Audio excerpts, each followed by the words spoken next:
सोचिए, रात का समय है, आप घर में बिल्कुल अकेले हैं और अचानक अंधेरे में आपका फोन बज उठता है।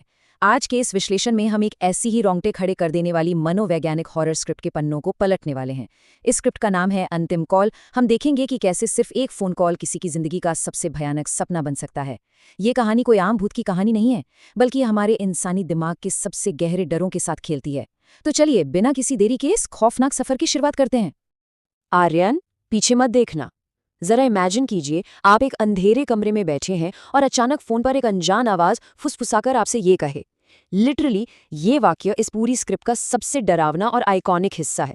ये सीधा हमारे उस डर पर वार करता है जब हमें लगता है कि अंधेरे में हमारे ठीक पीछे कोई खड़ा है। आइए थोड़ा गहराई में चलते हैं और समझते हैं कि इस खौफनाक रात की शुरुआत आखिर हुई कैसे। कहानी का पहला हिस्सा, यानी इसका शानदार सेटअप।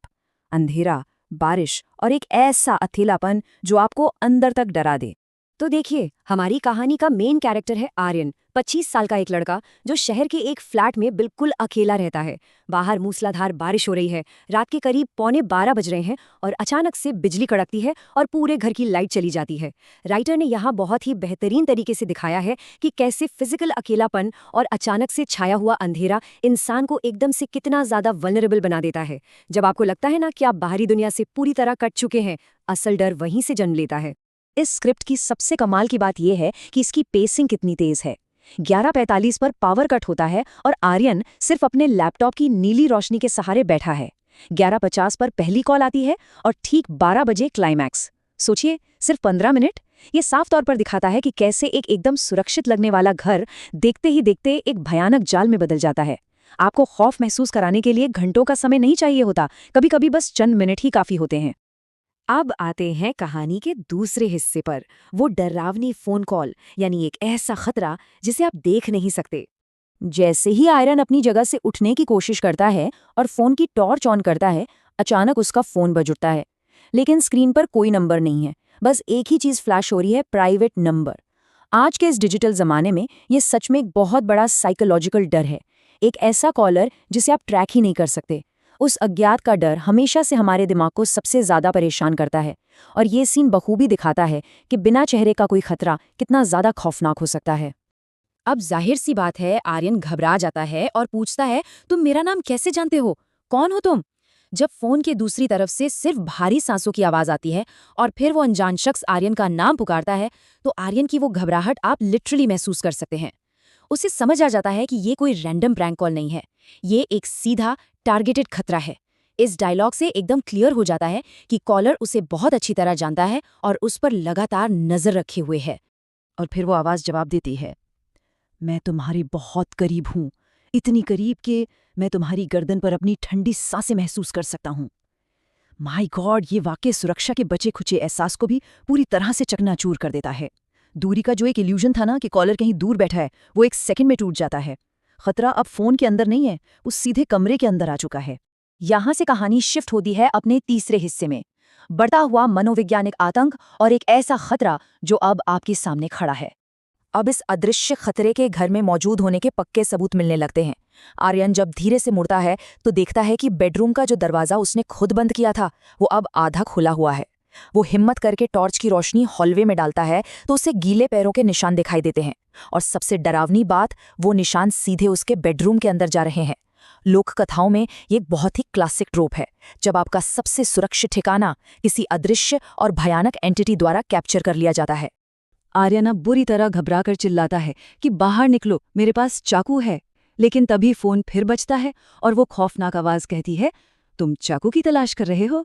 वो तो मेरे पास है। ये मोमेंट दिखाता है कि कैसे वो शक्ति आर्यन से उसका सेल्फ डिफेंस का आखिरी हथियार और सारा कंट्रोल भी छीन लेती है। अब सिचुएशन पूरी तरह से बेबस करने वाली हो चुकी है। अपने ही घर में अब उसका कोई कंट्रोल नहीं बचा है।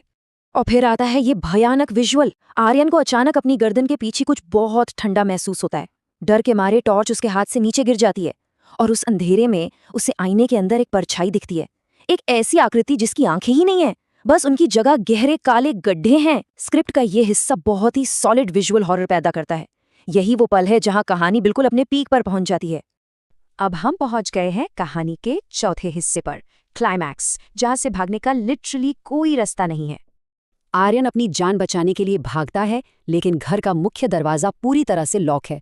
वो पागलों की तरह दरवाजे को पीटने लगता है, मदद के लिए चीखता है, लेकिन तभी वही डरावनी आवाज़ फ़ोन से नहीं बल्कि बिल्कुल उसके कान के पास गूंजती है, मैंने कहा था ना, पीछे मत देखना। और इस पैनिक में आर्यन वही सबसे बड़ी और अपनी ज़िंदगी की आखिरी गलती कर बैठता है। वो पीछे मुड़ जाता है। यहाँ टेंशन इतनी ज़्यादा है कि आपको लगेगा कि आप खुद उस कमरे में बंद हैं। जैसे ही वो पीछे मुड़ता है, बाहर तेज बिजली कड़कती है। उस एक पल की रोशनी में एक बेहद भयानक चेहरा उसके बिल्कुल सामने होता है। उस आकृति का मुंह सामान्य से बहुत ज्यादा चौड़ा है। एक बहुत ही दर्दनाक चीख गूंजती है और फिर एकदम सन्नाटा फा जाता है। सच कहूं तो ये सन्नाटा जो इस भयानक चीख के बाद आता है ना, वो उस चीख से भी ज्यादा डरावना और इम्पैक्टफुल होता है। कहानी का 5वां और अंतिम हिस्सा, उपसंहार, या वो खौफनाक सुबह जो अपने पीछे कई सवाल छोड़ जाती है।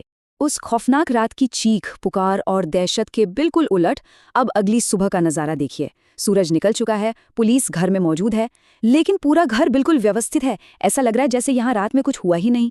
और सबसे ज़्यादा दिमाग को उलझा देने वाली बात, घर पूरी तरह से अंदर से लॉक था।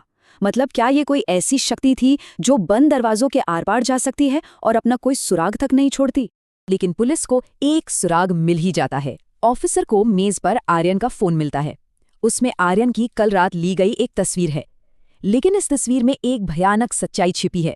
तस्वीर में आर्यन के ठीक पीछे एक धुंधली काली आकृति खड़ी है, और आर्यन का चेहरा, उस फोटो में आर्यन के चेहरे पर डर की जगह बस एक डरावना खालीपन है। ये फाइनल ट्विस्ट एकदम पक्का कर देता है कि जो कुछ भी हुआ वो कोई वहम या आर्यन के दिमाग की उपज नहीं था। वो घटना 100% सच थी। और अब आता है इस पूरी स्क्रिप्ट का सबसे रोंगटे खड़े कर देने वाला अंत। पुलिस ऑफिसर के हाथ में रखा वो फोन अचानक फिर से बज उठता है।